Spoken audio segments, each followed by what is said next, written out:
Cuando el imperio fue invadido por los bárbaros y la peste asoló las ciudades, los romanos culparon al cristianismo de haber enfurecido a los dioses paganos. Desesperado, el emperador Decio recurrió a la violencia y sacrificó la vida de muchos cristianos para recuperar el favor de los dioses. Mientras, los bárbaros seguían amenazando todas las fronteras de Roma y los ciudadanos vivían en constante temor.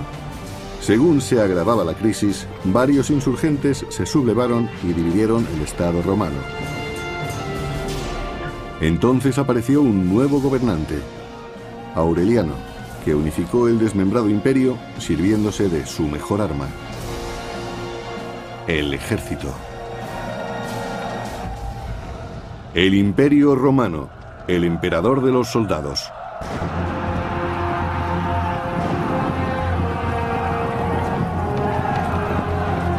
En el siglo III, el Imperio Romano se mantenía gracias a las legiones que protegían las provincias fronterizas.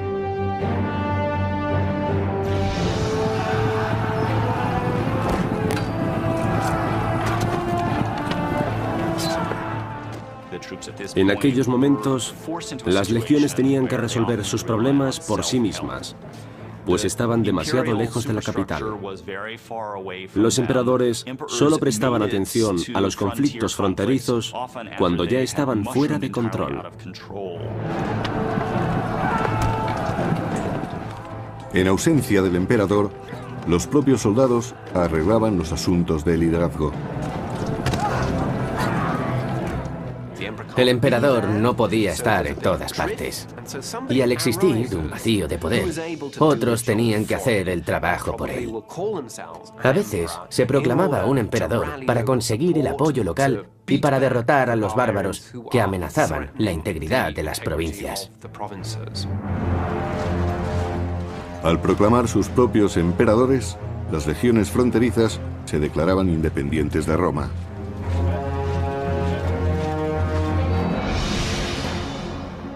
Cuando algunas legiones se sublevaron en las fronteras oriental y occidental y formaron sus propios imperios, el norte de Roma fue atacado por los alamanes. Era el año 269 después de Cristo.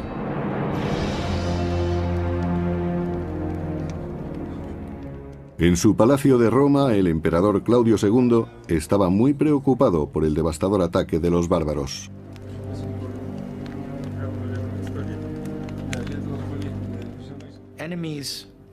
Los enemigos al norte de los Alpes hicieron algo más que invadir el Imperio Romano. Por primera vez en mucho tiempo cruzaron los Alpes y se adentraron en Italia. Claudio pidió consejo a su general de caballería, Aureliano. Vopisco, historiador del siglo III, nos habla de su disciplinado carácter. Desde muy joven, Aureliano fue célebre por su ingenio y su fuerza. Todos los días practicaba con la espada, el arco y las flechas, y también con otras armas. Aureliano hubo de probar su destreza muy pronto, cuando la situación en la frontera empeoró y el norte quedó devastado por los bárbaros. La nueva invasión aumentó el peligro de que el ejército se rebelase. Ocurría cuando un pueblo bárbaro trataba de invadir un territorio. Entonces, los ciudadanos proclamaban emperador al que fuera jefe militar de la región en ese momento. Para impedir que las legiones de la frontera norte también se sublevaran, Claudio debía detener a los invasores alamanes.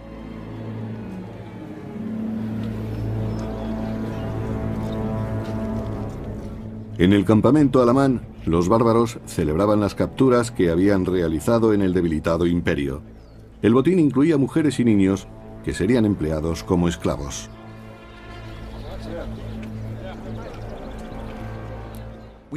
Según las inscripciones que se han descubierto, hubo pueblos invasores que se adentraron en Italia y tomaron muchos prisioneros.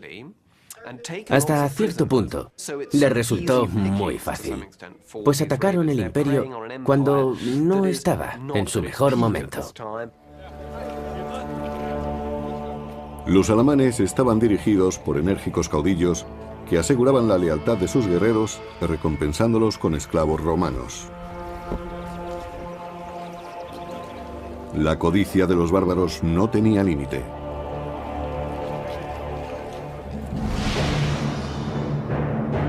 El emperador Claudio II partió de Roma para interceptar a los alamanes.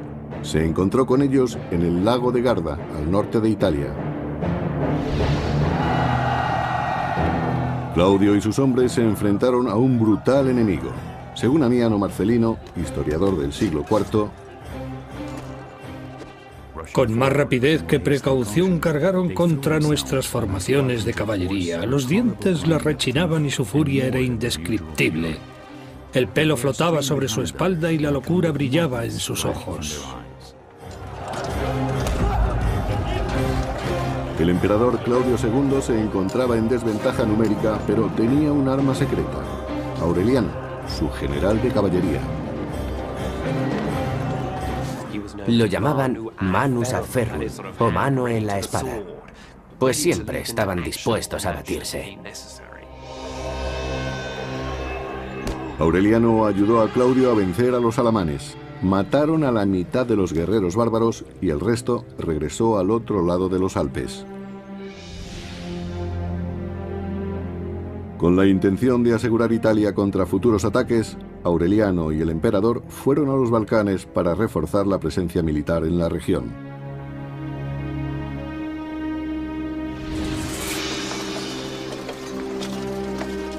Pero mientras estaba en campaña, Claudio contrajo la peste.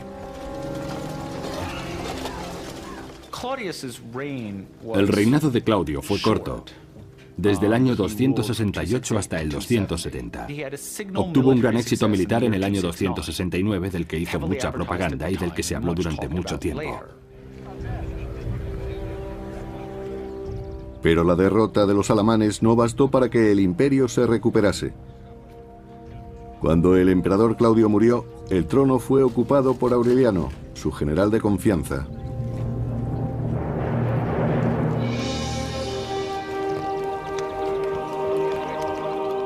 Aureliano fue proclamado emperador por sus legionarios y correspondió haciendo un sacrificio al dios Sol Invictus.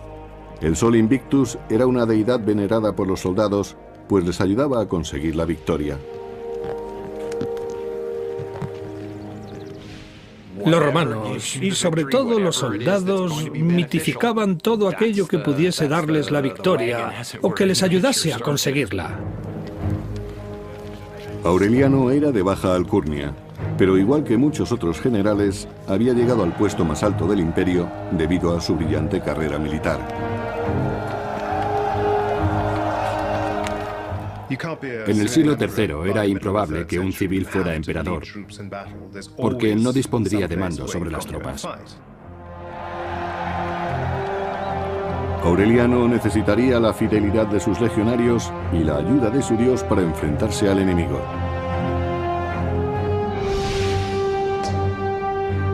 En el año 271 después de Cristo, los violentos alamanes saquearon el norte de Italia y llegaron hasta Plasencia.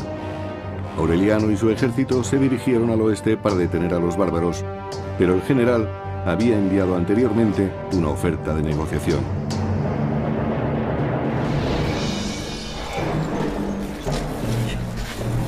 Sin embargo, los alamanes tenían otros planes. Invitó a los bárbaros a que se retiraran, pero según se dice, estos respondieron que eran hombres libres y que lucharían como hombres libres. Los alamanes se ocultaron en los bosques del sur de Plasencia y tendieron una emboscada a los romanos, provocando grandes pérdidas. En los bosques, los romanos no eran rival para los bárbaros. Los alamanes vencieron, pero el hecho de que la emboscada tuviese tanto éxito se debió principalmente a la organización del ejército romano. Sus soldados estaban entrenados para combatir y seguir sus tácticas en formación. Evidentemente, eso solo se conseguía cuando luchaban en un territorio amplio y llano, no en los bosques. Y los bárbaros lo sabían. Atrapados en el bosque, los romanos quedaron confundidos y fueron fácilmente derrotados. Para Aureliano, el resultado fue devastador. Los legionarios eran fieles a sus jefes, pero también eran muy oportunistas. Si un emperador ganaba las batallas, contaban con su apoyo. Pero si empezaba a cosechar derrotas, era casi seguro que sus hombres tratarían de reemplazarlo. Aureliano reunió a los soldados que sobrevivieron con la esperanza de que le fuesen leales. Ahora, más que nunca, necesitaba alejar a los alamanes de Roma. Los ejércitos de la frontera se habían independizado del imperio y las legiones del emperador Aureliano quedaron indefensas ante los bárbaros. Los alamanes avanzaban peligrosamente hacia el centro de Italia.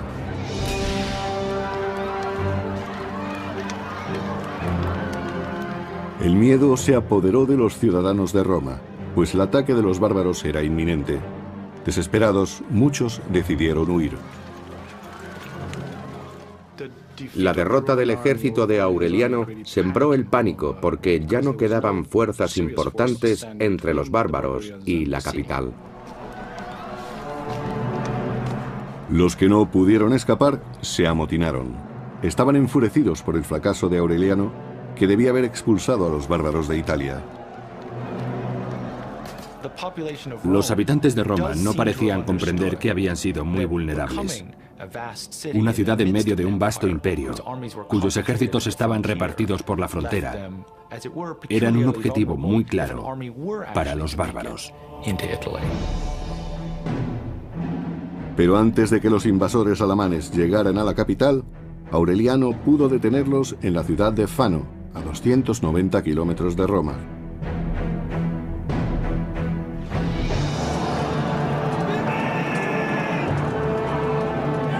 Después de su reciente derrota, Aureliano necesitaba recuperar la lealtad de su ejército con una victoria definitiva.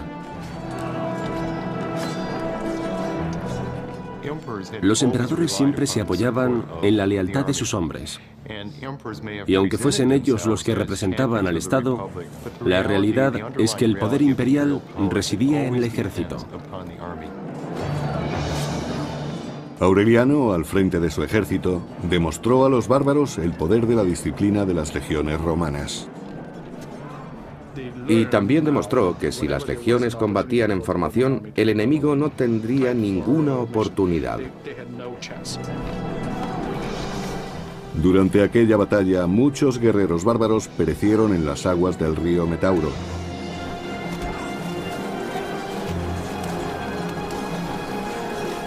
Y finalmente, Aureliano logró expulsar a los alamanes de Italia.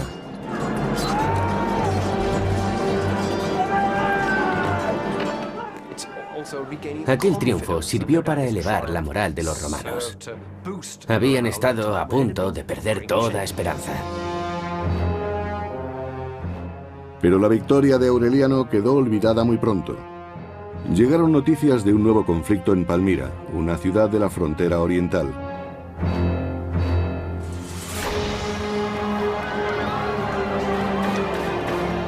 Durante más de 10 años, mucho antes del reinado de Aureliano, los bárbaros habían castigado duramente las provincias orientales de Roma, incluyendo Palmira, y ahora amenazaban con rebasar la frontera.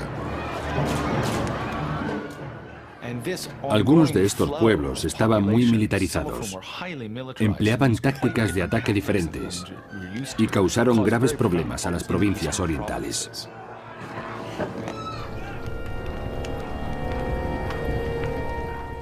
En los límites del desierto de Siria, lejos de Roma, la población de Palmira se enfrentó sola a la derrota de su ejército. Los bárbaros no dudaron en aprovechar la ausencia del emperador.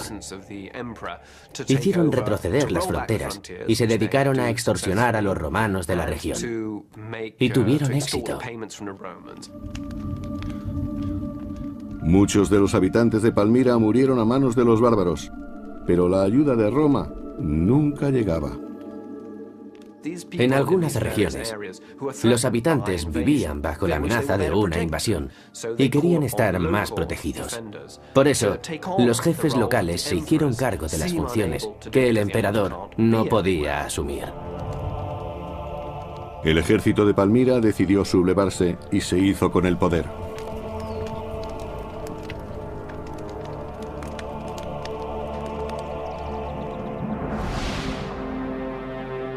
Como resultado de los sucesos de la década anterior, las provincias orientales se autodenominaron Imperio de Palmira, segregándose de Roma.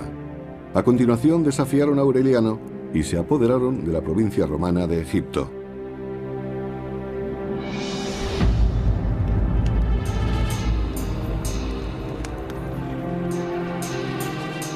Las fértiles tierras de Egipto pasaron a manos de la reina de Palmira, Zenobia.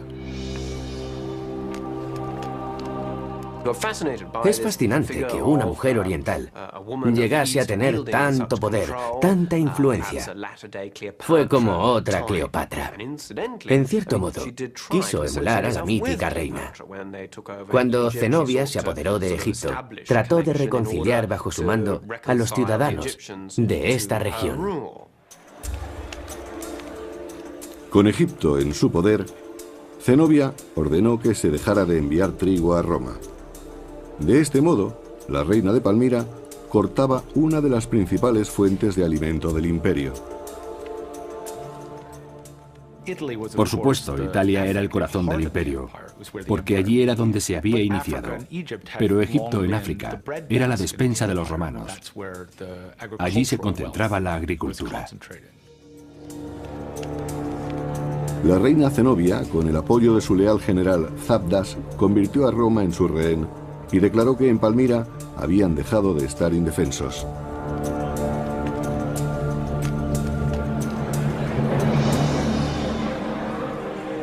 La actuación de Zenobia tuvo una grave repercusión en Roma.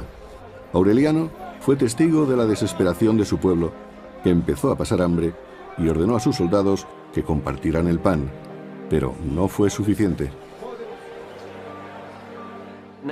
Egipto era el granero de Roma, y la interrupción de sus envíos representaba una amenaza para cualquier emperador, sobre todo si estaba en deuda con el pueblo.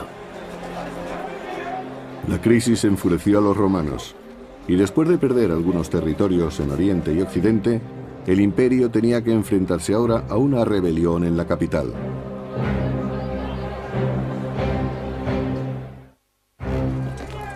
Después de salvar a Roma de los alamanes, el emperador Aureliano tenía que resolver un nuevo problema. Zenobia había usurpado Palmira y había cortado los suministros de trigo egipcio. Los ciudadanos de Roma se enfrentaban a la hambruna. Y el pueblo romano se rebeló contra su emperador. Fue una rebelión masiva. No se había visto una igual desde los tiempos de la República. Aureliano se vio obligado a enviar a sus legiones contra los insurgentes. Lucharon en Roma, fue como una guerra civil. Y los romanos temían estos enfrentamientos, pues conocían las consecuencias de los separatismos y su poder devastador. Los soldados de Aureliano no estaban acostumbrados a luchar en las ciudades. Solo se encontraban seguros en campo abierto.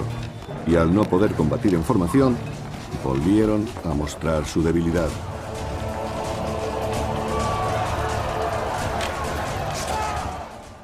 La lucha se desató en la misma ciudad, y para los legionarios de Aureliano debía de ser un escenario muy extraño.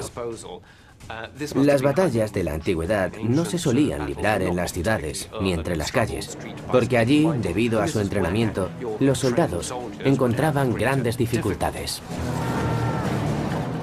Finalmente, Aureliano consiguió sofocar la rebelión. Según Eutropio, historiador del siglo IV, Aureliano consiguió reprimirlos y varios nobles fueron condenados a muerte.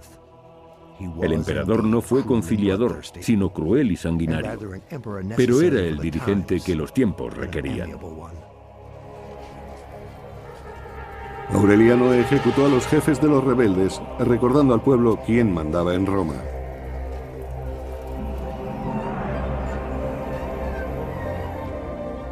El emperador había sofocado la revuelta y se dispuso a reconstruir los muros de la ciudad.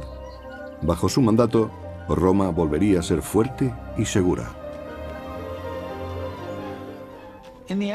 Al comienzo de su reinado, la crisis militar había perjudicado al norte de Italia.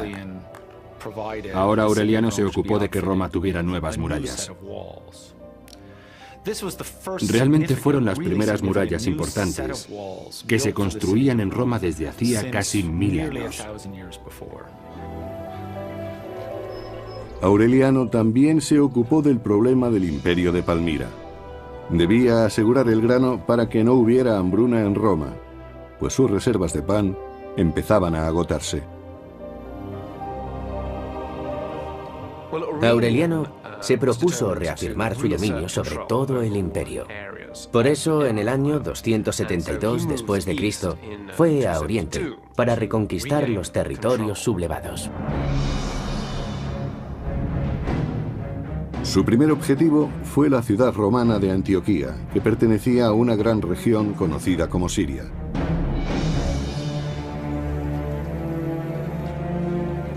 Antioquía tenía un valor inapreciable para Roma como centro de negocios. Pero ahora, bajo el dominio del imperio de Palmira, se había convertido en un refugio conveniente para la reina Zenobia.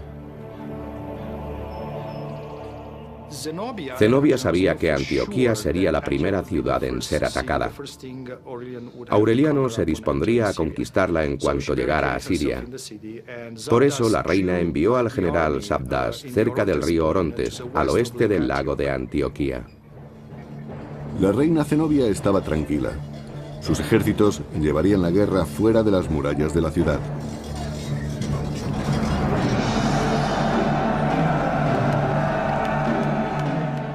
Allí, el general Sabdas dirigía la batalla contra Aureliano.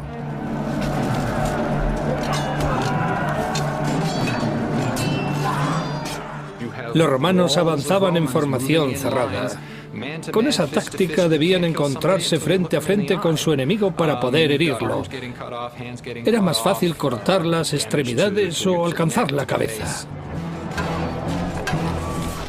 Pero las legiones flaquearon ante los soldados de Palmira.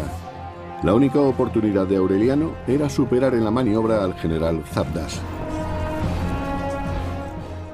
Durante la batalla, Aureliano improvisó un plan. Ordenó a su caballería ligera que fingiese huir. Es lo que más tarde se denominaría como falsa retirada.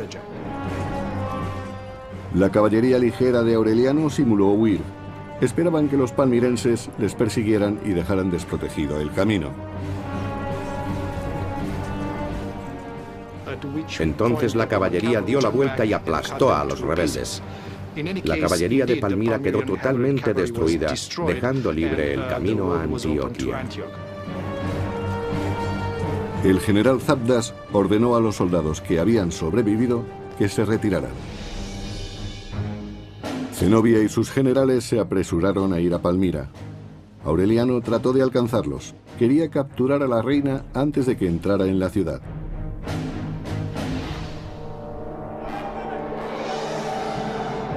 Pero el desierto de Siria supuso un gran obstáculo para el emperador romano.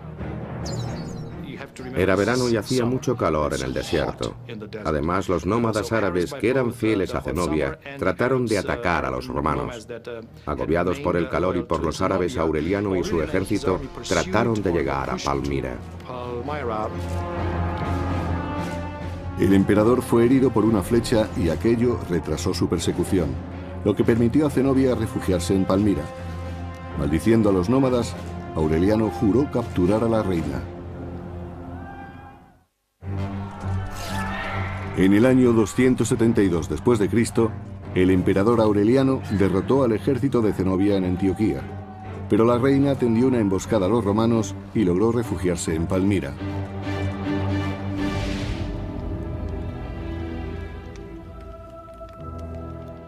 Finalmente, Aureliano sitió la ciudad y exigió a Zenobia que se rindiera. Ella le respondió desafiante, al estilo de Cleopatra. Cualquier cosa que se consiga en la guerra tendrá que conquistarse con valor. Exiges mi rendición, pero sabes que Cleopatra prefirió morir como reina antes que ser sometida. Yo tampoco dejaré que mi posición y mi cuna sean despreciadas. A pesar de su arrogancia, la reina sabía que no estaba segura en la ciudad y rápidamente se dispuso a escapar. Palmira no estaba preparada para soportar un asedio. Sus murallas se habían construido muy deprisa y además Aureliano tenía partidarios dentro de la ciudad. La reina Zenobia y su general Zabdas huyeron durante la noche. De nuevo lograban escapar de Aureliano.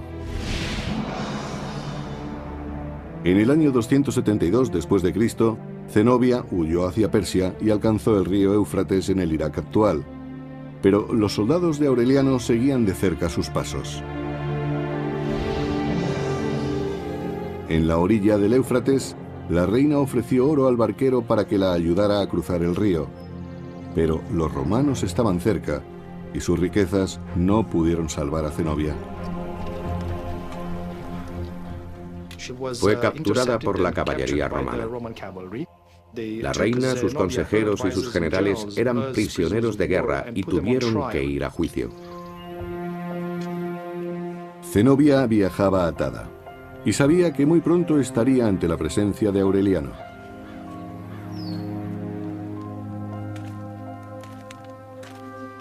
Después de recuperar Palmira, el emperador Aureliano se enfrentó a la reina rebelde, una mujer cuya osadía no podía dejar de admirar. Según él mismo dijo, esta mujer tiene una personalidad fuera de lo común. Es sabia en sus consejos y firme en sus propósitos. Y en su trato con los soldados, se muestra generosa cuando es preciso y severa cuando la disciplina lo exige. Pero ante una posible ejecución, el coraje de Zenobia se debilitó. Zenobia dijo que había sido mal aconsejada, de modo que sus asesores y el general Zabdas fueron ejecutados. Aureliano había previsto otro destino para la hermosa reina.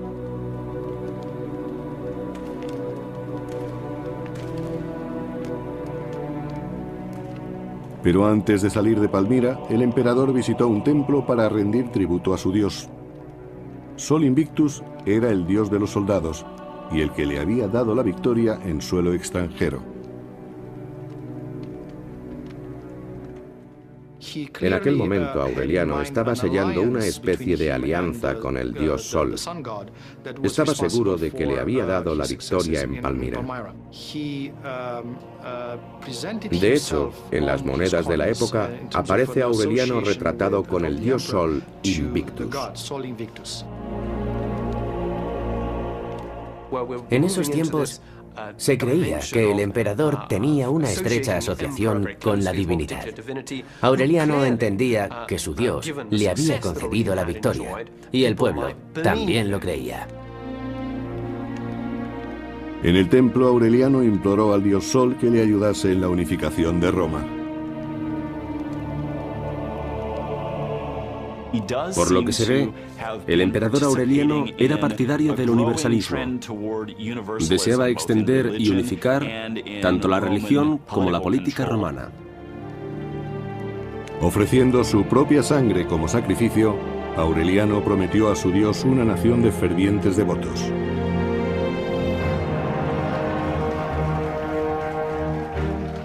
Se recuperaron las provincias de Oriente y los envíos de grano llegaron de nuevo a Roma. Aureliano fue recibido triunfalmente en la capital.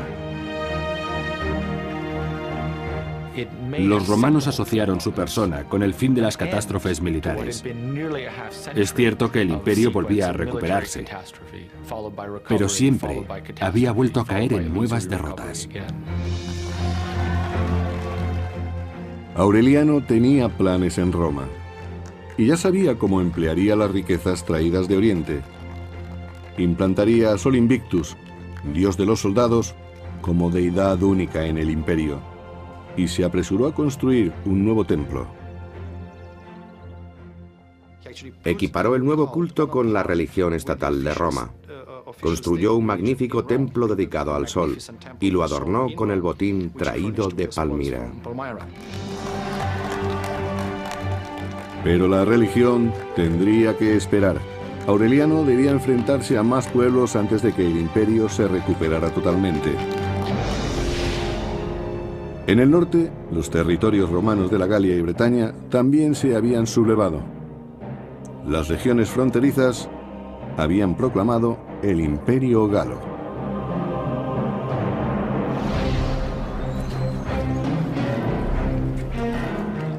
Igual que sus enemigos bárbaros, los soldados de la Galia despreciaron el honor de Roma y nombraron emperador al general romano Tétrico.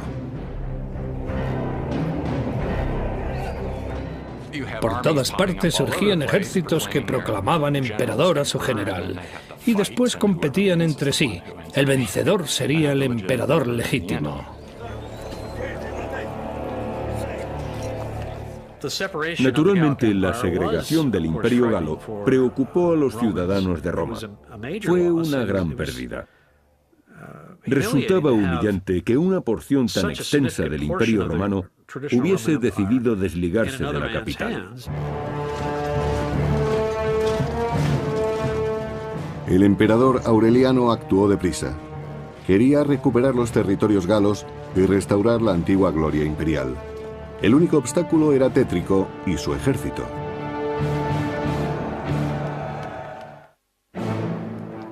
Después de derrotar a la reina Zenobia y reconquistar las provincias orientales, Aureliano juró que vencería a Tétrico y recuperaría también los territorios occidentales. Después, unificaría a todos los romanos bajo un solo dios, Sol Invictus, el dios de los soldados. En el año 274 después de Cristo, el Imperio Galo comprendía la Galia y Bretaña.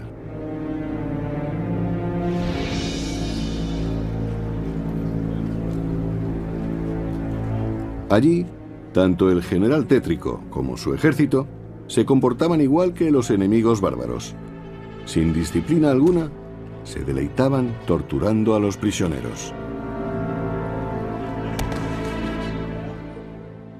La posición de un general convertido en emperador era muy peligrosa, pues debía ese cargo a sus soldados. Y una vez en el poder, era muy difícil mantenerse. Debía evitar los posibles conflictos con otros generales, especialmente con aquellos que también querían convertirse en emperadores. Tétrico no podía mostrar ninguna debilidad ante sus tropas.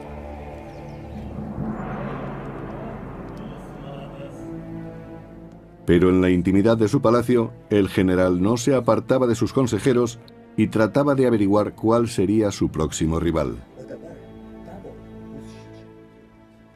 En los años anteriores, Tétrico había sobrevivido a varias revueltas internas. Se había enfrentado a los líderes rivales en otras partes de la Galia. Y la mayoría de estas batallas habían sido muy sangrientas.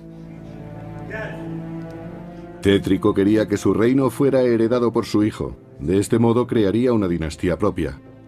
Pero la llegada de Aureliano amenazaba con poner fin a sus sueños. En realidad, Tétrico sabía perfectamente que Aureliano marcharía contra el Imperio Galo. Después de su éxito en Oriente, el emperador trataría de recuperar todas las provincias que se habían sublevado contra el imperio. Al conocer la noticia de que Aureliano se acercaba, Tétrico culpó a sus consejeros y se enfrentó a todos aquellos que le rodeaban.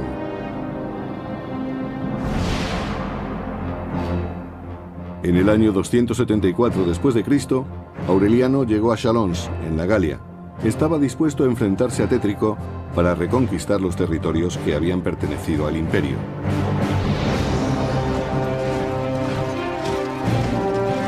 Finalmente, Aureliano y sus legionarios se enfrentaron a Tétrico en los bosques de Chalons. En esta ocasión, las legiones de Aureliano utilizaron más caballería de la que habían empleado hasta entonces. Respecto al ejército de Tétrico, todavía contaba con algunas legiones importantes que estaban guardando la región del Rin. Fue una batalla entre fuerzas muy similares y con un armamento similar.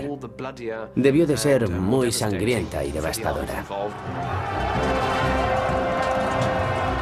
El ejército de Tétrico se enfrentó a la furia de Aureliano. Habían osado proclamar otro emperador, de modo que se habían convertido en la amenaza principal. Parte de la crisis del siglo III se debió al papel tan importante que jugaba el ejército. El hecho de que pudieran elegir emperador era algo nuevo. Pero hacía mucho tiempo que el imperio estaba constantemente en guerra y el ejército había adquirido mucho poder. Los soldados consideraban que tenían derecho a elegir emperador e imponerlo. Aureliano no podía consentir semejante afrenta, y cuando el ejército de Tétrico cayó derrotado, ordenó que los rebeldes fueran ejecutados sin piedad. Según algunas fuentes, Tétrico sabía que iba a perder, incluso antes de la batalla. Sin embargo, decidió que tenía que luchar hasta el final. Aquel triunfo fue la culminación de los esfuerzos de Aureliano para reunificar el imperio. Finalmente, había hecho prisionero al usurpador, Tétrico.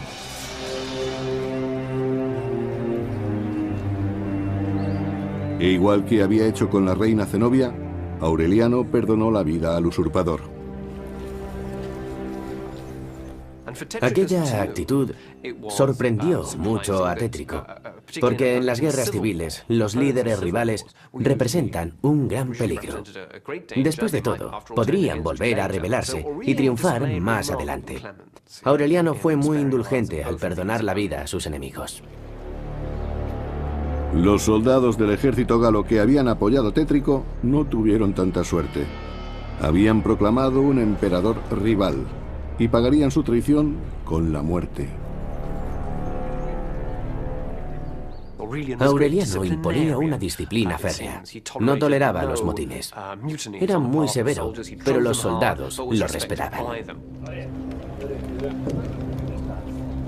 Para que sus legionarios siguieran respetándolo, Aureliano sabía que debía mostrarse inclemente con los soldados rebeldes. Por eso, ninguno fue perdonado. Aureliano fue un militar excepcional, aunque implacable en muchos casos. Quizás tuvo que serlo. Sin embargo, con su peor enemigo, Tétrico, se comportó de un modo extremadamente generoso. Después de recuperar la Galia, Aureliano regresó como vencedor a Roma.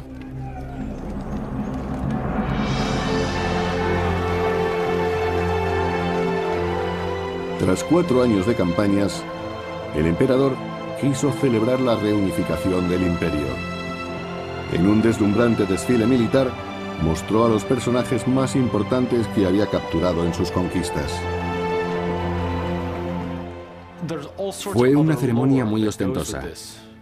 Se caracterizó precisamente por eso. El desfile, la fiesta, todo se organizó a lo grande. Fue impresionante. Y también Aureliano se dejó ver.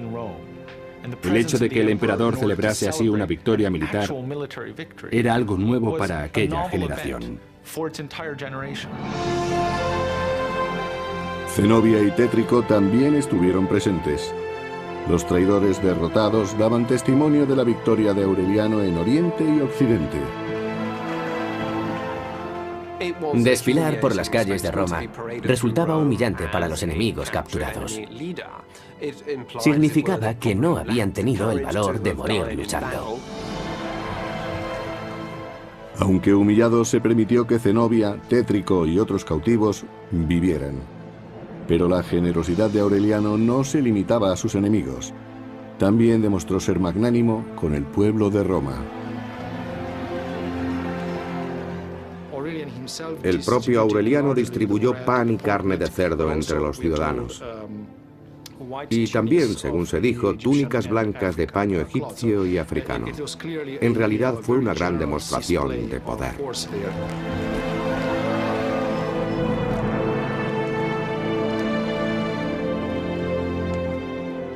Agradecido por el triunfo, el emperador consagró el templo que había construido a Sol Invictus. Consideraba que el dios de los soldados le había hecho invencible. Según los expertos, Aureliano quería conseguir el favor de los pueblos del imperio por razones políticas y religiosas. Estos dos motivos solían ir unidos en la mente de los romanos.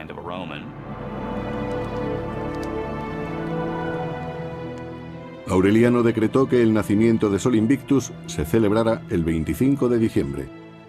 Los emperadores posteriores, que también quisieron unificar Roma por medio de la religión, adoptarían esa fecha para marcar el nacimiento de Jesucristo. Incluso en la actualidad, más de 1700 años después, aquella festividad pagana sigue celebrándose en todo el mundo, pero ahora como la Navidad. Durante el siglo III se propagó por todo el imperio un claro movimiento en favor del monoteísmo. Existían diferentes cultos con un único dios, que a veces era un dios redentor.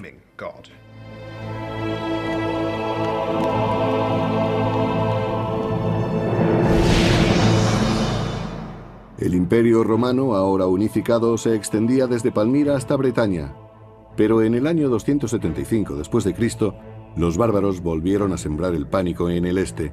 Aureliano condujo entonces su ejército a Tracia.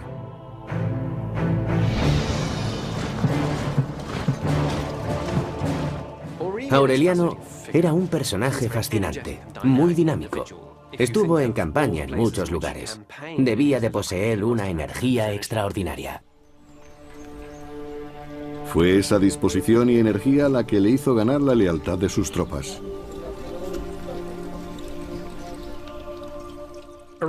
Aureliano fue un buen jefe militar y ganó muchas batallas.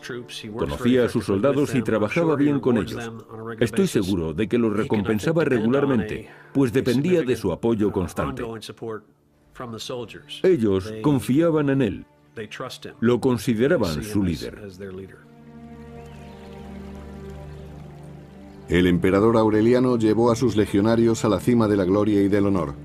Nunca habría sospechado que la traición anidaba entre sus hombres.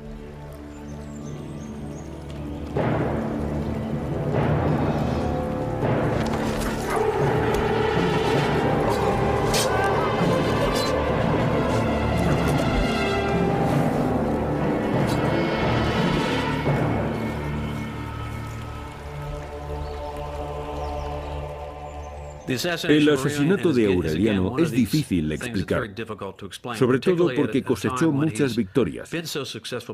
Supuestamente, los soldados deberían estar satisfechos con su éxito y recompensas. Aquella traición conmocionó a todo el imperio. La noticia de que el emperador había muerto fue recibida con incredulidad y dolor. Lo enterraron en el mismo lugar donde fue asesinado. La ceremonia fue opulenta y solemne.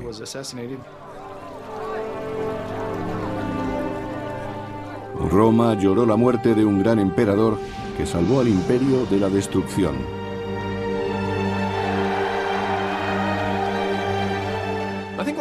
Aureliano es tan importante en la historia de Roma porque consiguió la recuperación del imperio. Puede decirse que gracias a él, el Estado volvió a la vida. Y además fue capaz de derrotar a los sublevados y de reconquistar los territorios.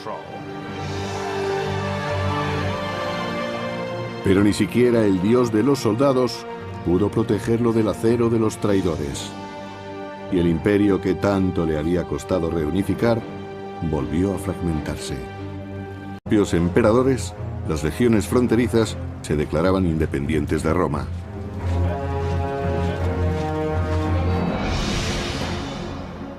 Cuando algunas legiones se sublevaron en las fronteras oriental y occidental y formaron sus propios imperios, el norte de Roma fue atacado por los alamanes.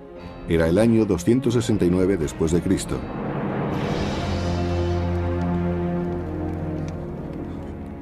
En su palacio de Roma, el emperador Claudio II estaba muy preocupado por el devastador ataque de los bárbaros.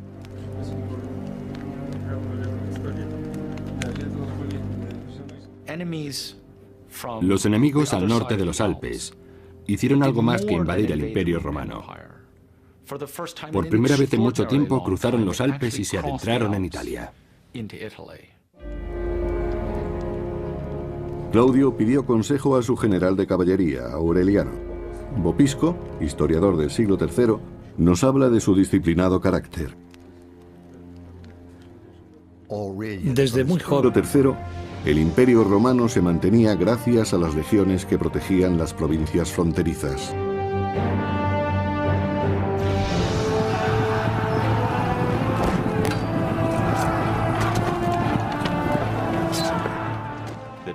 En aquellos momentos, las legiones tenían que resolver sus problemas por sí mismas, pues estaban demasiado lejos de la capital. Los emperadores solo prestaban atención a los conflictos fronterizos cuando ya estaban fuera de control. En ausencia del emperador, los propios soldados arreglaban los asuntos de liderazgo. El emperador no podía estar en todas partes. Y al existir un vacío de poder, otros tenían que hacer el trabajo por él. A veces se proclamaba un emperador para conseguir el apoyo local y para derrotar a los bárbaros que amenazaban la integridad de las provincias. Al proclamar sus propios empleados como esclavos.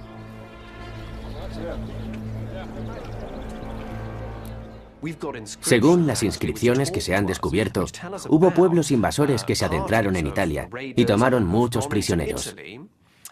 Hasta cierto punto, les resultó muy fácil, pues atacaron el imperio cuando no estaba en su mejor momento.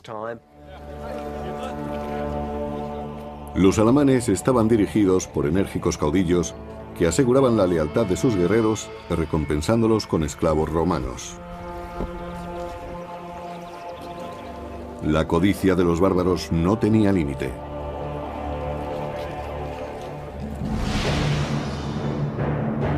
El emperador Claudio II partió de Roma para interceptar a los alamanes. Se encontró con ellos en el lago de Garda, al norte de Italia. Claudio y sus hombres se enfrentaron a un brutal enemigo. Según Amiano Marcelino, historiador del siglo IV, con más rapidez, Aureliano fue célebre por su ingenio y su fuerza. Todos los días practicaba con la espada, el arco y las flechas, y también con otras armas. Aureliano hubo de probar su destreza muy pronto, cuando la situación en la frontera empeoró y el norte quedó devastado por los bárbaros. La nueva invasión aumentó el peligro de que el ejército se rebelase. Ocurría cuando un pueblo bárbaro trataba de invadir un territorio. Entonces, los ciudadanos proclamaban emperador al que fuera jefe militar de la región en ese momento. Para impedir que las legiones de la frontera norte también se sublevaran, Claudio debía detener a los invasores alamanes.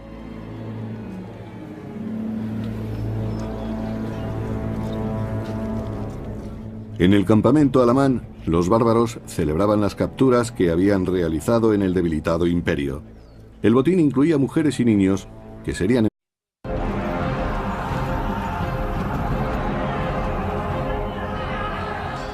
Cuando el imperio fue invadido por los bárbaros y la peste asoló las ciudades, los romanos culparon al cristianismo de haber enfurecido a los dioses paganos.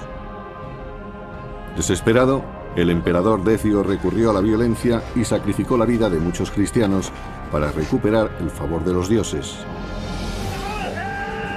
Mientras, los bárbaros seguían amenazando todas las fronteras de Roma y los ciudadanos vivían en constante temor. Según se agravaba la crisis, varios insurgentes se sublevaron y dividieron el Estado romano.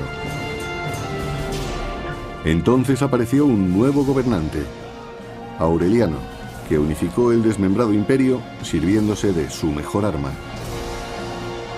El ejército. El Imperio Romano, el emperador de los soldados.